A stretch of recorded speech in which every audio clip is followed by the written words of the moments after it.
Hey everyone, you've made it to another Meaning to Live Short Therapy Insight video. My name is Jed Thorpe, licensed therapist, and this is actually our 100th episode that we put out there. So congratulations on being here. All right, blah, blah, blah. Let's have some fun. If you've had any experience in counseling or therapy, you've likely heard of a couple of big terms out there. The first one is thinking errors, and the other one is cognitive distortion. But here's the thing, most people don't really know the difference between the two, and a lot of the times the terms are swapped back and forth all willy-nilly style. So I thought, wouldn't it be nice to package these two terms in a nice way that we can tell them apart?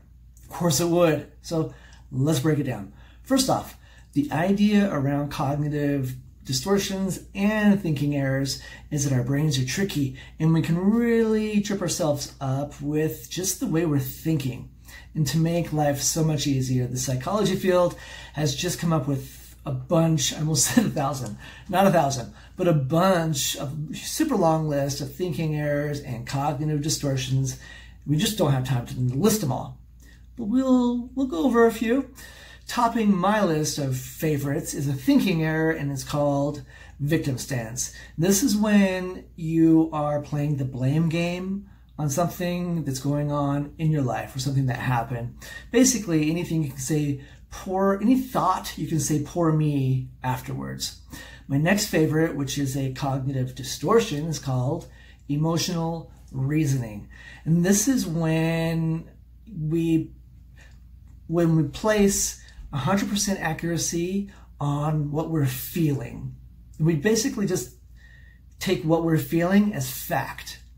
It's something like, I like that person, I called him, and they never called me back, which means, here's the fact part, they don't like me. That's what you're believing. So you never call them again, when in reality, they just lost their phone in the lake, but you'll never know that because you've distorted your cognition, and now your reality is completely off base. Thank you, emotional reasoning. Are you having fun yet? You're probably having fun. I am. Others on the list include minimization. You're like, it's not that bad. That's not that big of a lie. That's not that much money that I stole. There's others called assuming or catastrophic thinking or black and white thinking or all or nothing thinking. And when you look at it real tight, if you squint your eyes, these all look really similar. More distinguishable ones are magical thinking, like superstition. Another one is called overgeneralizing, which is like stereotyping. And then there's even one called filtering out the positive. And this one reminds me of, like, not Winnie from Winnie the Pooh, but Eeyore from Winnie the Pooh. He's like, it's not much of a tail, but I'm sort of attached to it. That is the cognitive distortion of emotional filtering out the positive. So how do you tell the difference? Here's how. Thinking errors are connected to your morals and values. More accurately, they're the thinking that you create to help you feel better about yourself when you've acted or when you're about to act out of alignment with your beliefs and morals about your values. Right? That's good info there. Cognitive distortions, on the other hand, is a completely different animal. It still has some teeth and you can really trip yourself up with cognitive distortions, and they happen when your thoughts are one-sided and unprovable.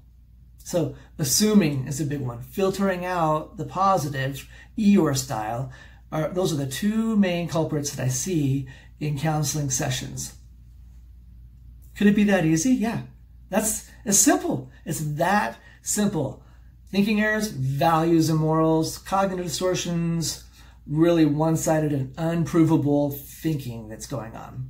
And that is the end of our time together. Before you click on to the next online adventure, be sure to subscribe, push the notification bell, and follow the Meaning to Live Short Therapy Insight.